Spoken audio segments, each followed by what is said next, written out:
Really didn't expect to speak tonight. Usually, when I speak, I try to prepare myself, and now I'm trying to think what to say, and I'll just base myself what we heard the previous, called a drush or whatever it's called.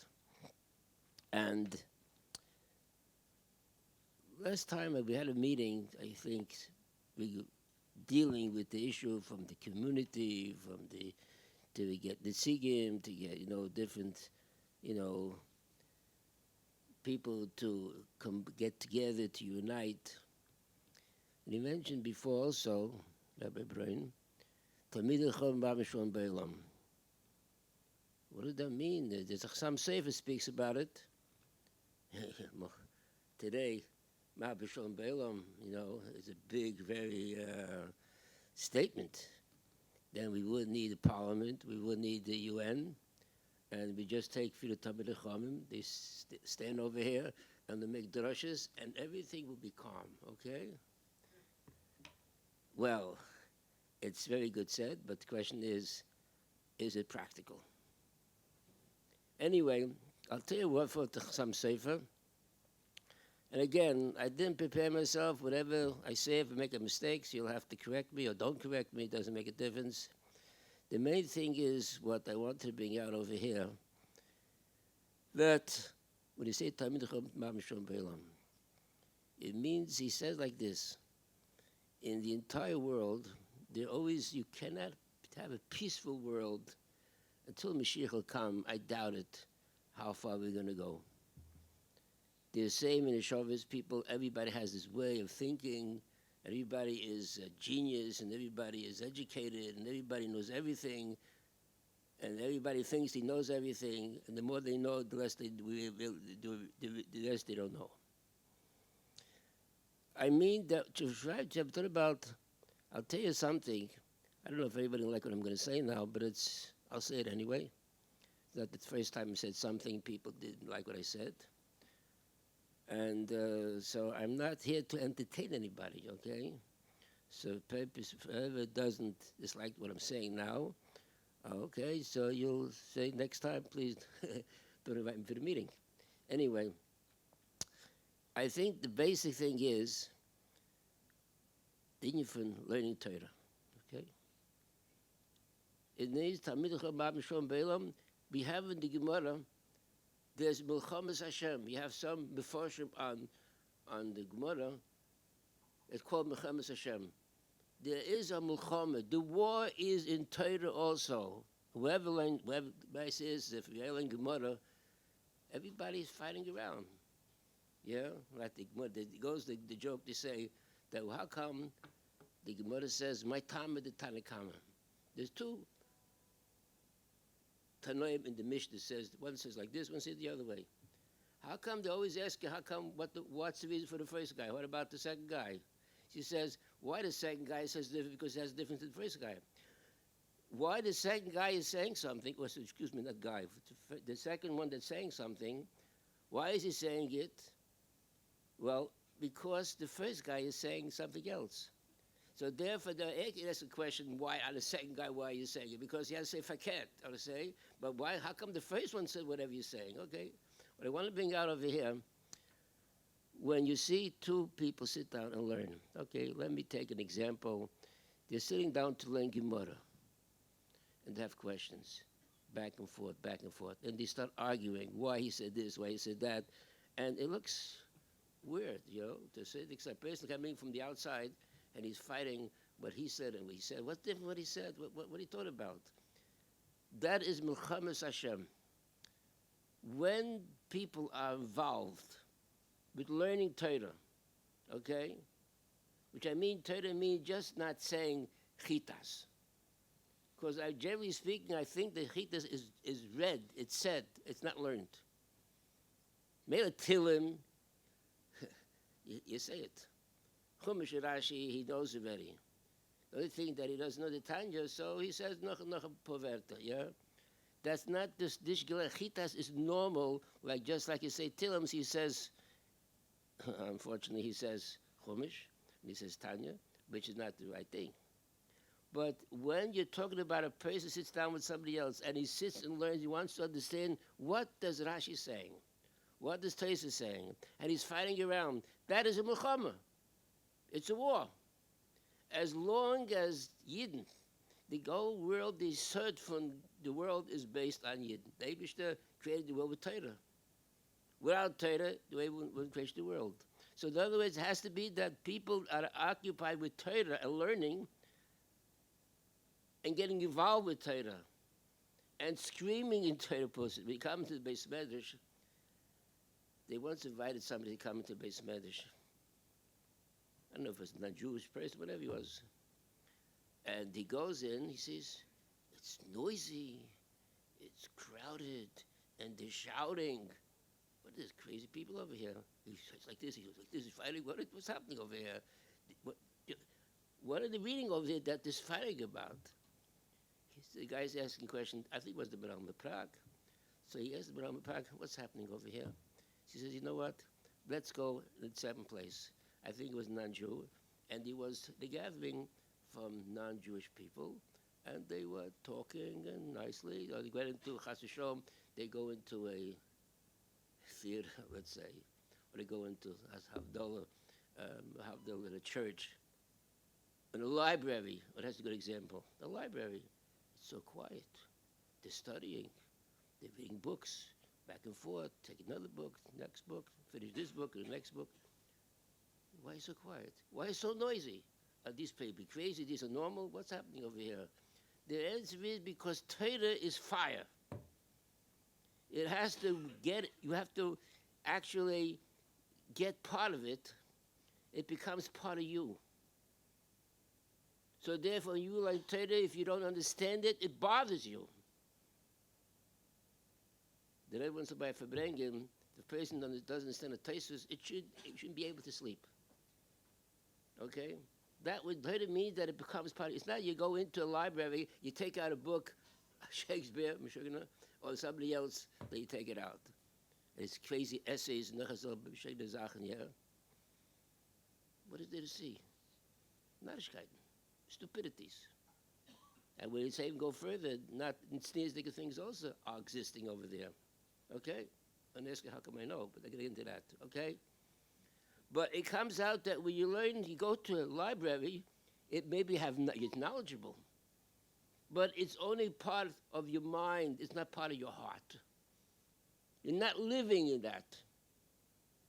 The icky is you have to leben, v'chai b'hem, that we should understand that this is part of our life. And when you're saying that they means when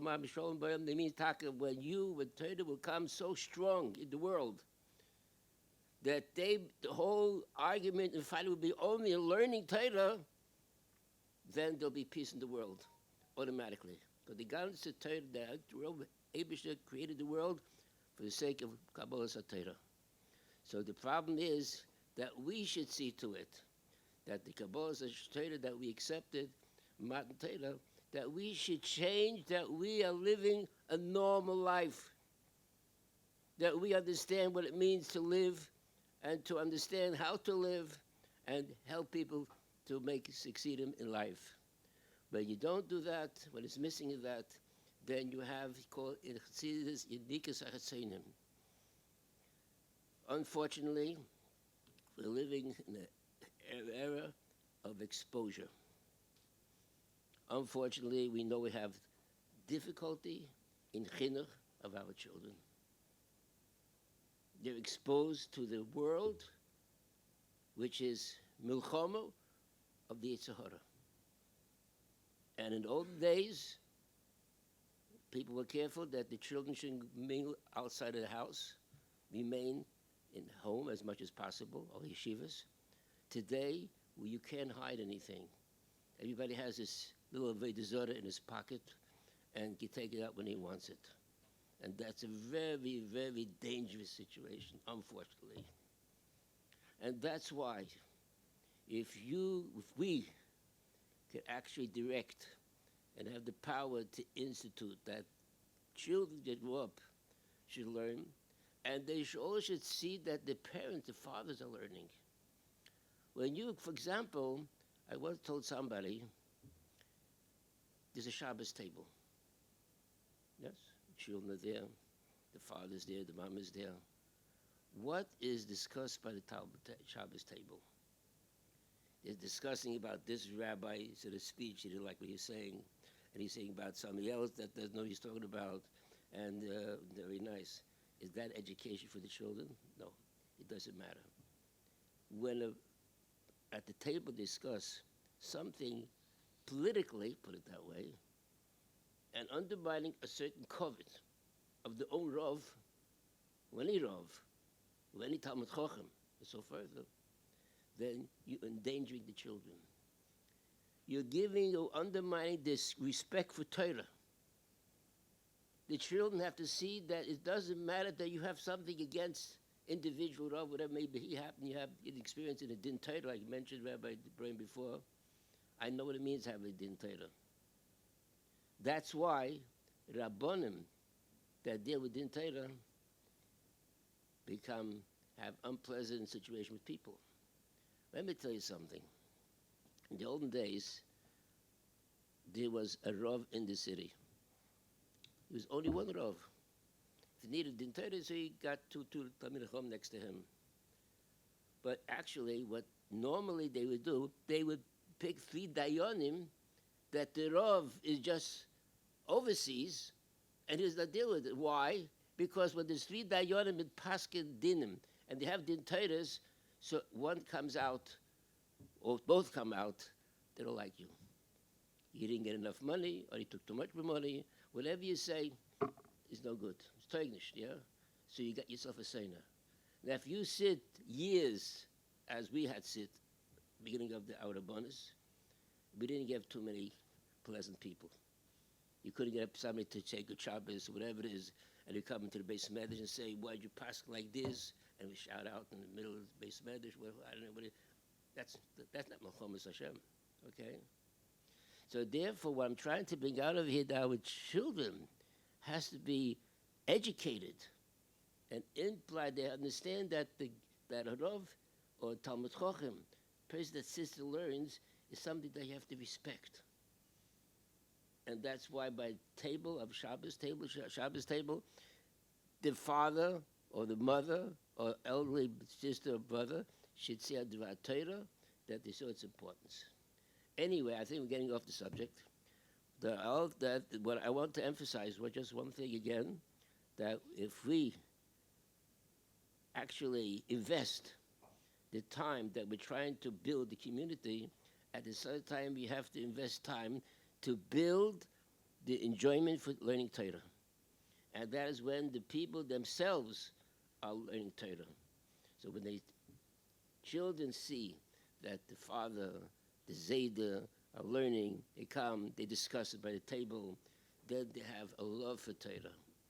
And when you just speak anything else, political things, you're not getting too far. And being that the children are so exposed to the worldly affairs, which is actually we degrading them to a certain low level, which you understand, I can't go in details. So therefore, the more they learn Torah and they get a geschmack in Torah, they love in Torah, that will be the Shmirah. So therefore, we have to say, Talmidei Chacham Shel Ba'ila, because let the all Melchomas should be in Torah. We should fight. Who's right? Rashi learns a good pshat, Taiz a good pshat, or maybe he come with a chiddush up near Yeshua, whatever it is, doesn't make any difference. But as long as we have that feeling that we respect Torah, then we could expect that our children and grandchildren also respect Torah. And therefore, when we're building up a community, we should understand that those who will be chosen, either for Varakol or be chosen for Gaboyim, whatever they'll be chosen, they should understand the goal. What is there? The goal is that our children and grandchildren should grow up Torah Dikliden and love Torah and respect Torah and respect those who are helping out the community, to encourage them. When you make a community that have set up in a certain positive way of doing things, maybe with chinuch, maybe with parents, maybe with children, to help them out in their different problems. And that's what we call milchamas shel Torah will be, as long as it gets stronger and stronger, it will nullify the milchama in the world, and we hopefully we will make an achdus in the community, which we need it.